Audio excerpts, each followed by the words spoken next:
Hey guys, have you ever felt like someone has treated you much less than you're worth? I would love to discuss this with you guys in kind of like a short 3-minute episode. I have. In fact, I was just in a relationship that was 6.5 years long that I was quite confused about, to be quite honest. Nothing seemed clear. Nothing was like solid. Nothing made sense. It was content for some time, but during that process, I don't want to say I lost a lot of friends, but a lot of friends stayed away because of the fact that they didn't like the energy that was surrounding me. So rather than hurting me and, giving up and saying like they just don't like the way that I look or feel, or they'd kind of step back and allowed me to find my way. Of course, it took me 6.5 years, way too long. So my point is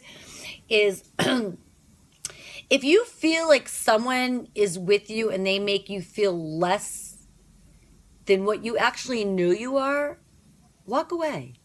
It's easy. It's not as easy as it sounds, but you have to know your worth.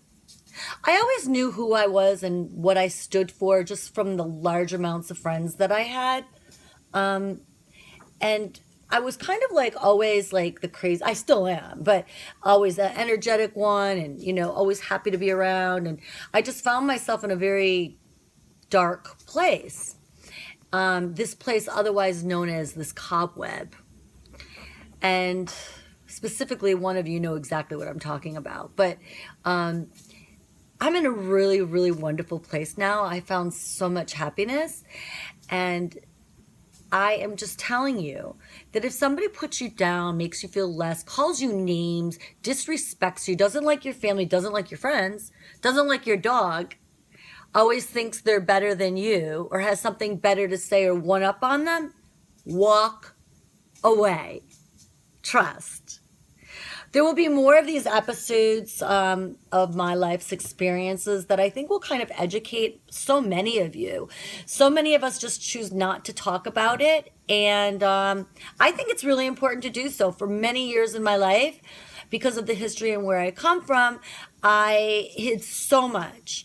And in my older years, I was able to start talking about it, which made me feel so much more relieved. But the one person I should be able to talk to is my partner. And that wasn't the case. And now it is. So I see such a great difference. So with that, enjoy life. I hope whatever words I gave you today were worthy. I hope you listen to them. Love, live, laughter, of course, health always. Be true to yourself. Peace, love.